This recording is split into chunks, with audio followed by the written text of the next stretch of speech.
Boasberg agrees that president has wide latitude to enforce immigration law and the Alien Enemies Act. It is also clear that individuals must have the chance to show that they're indeed members of a class that the AEA defines. My job is to find where the balance lies. One issue, and I understand that it's boring, and I was bored of this before I advanced out and read all this shit. I understand it's boring, but you do not have anything without process and procedure. It's cringe and cuck and soy and boring, but the procedure is important.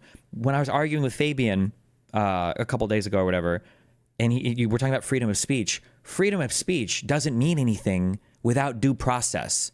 You have to understand that, right? Let's say that I have a First Amendment that says I have a right to not have the government obstruct my freedom of speech and blah, blah, blah. And we agree on that. We all agree on that, right? Okay, cool. Let's also say that making violent threats is also illegal. We all agree that should be illegal. For me to go outside and say, hey, we're going to go and kill Dan and his whole family. Let's go. That should be illegal to say that, just to say that, right? We all agree with that, right?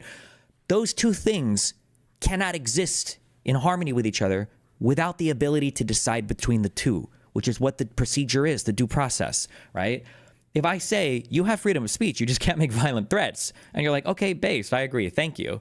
And then someone says, thank you. That sounded pretty violent to me. Lock them up. And you're like, okay, wait, well, obviously that's not violent speech. And the guy's like, yeah, I think it is actually. And it's like, okay, well, let's figure this out. No, we're not going to figure this out. There is no figuring it out because you have no due process. There is no freedom of speech without due process. You have nothing without due process. Nothing exists without it, because then anybody on a whim can say anything about anything and ship you off to a labor camp. Okay, sorry. So the process and the procedure is important. Not important. It's essential. Without it, you have nothing.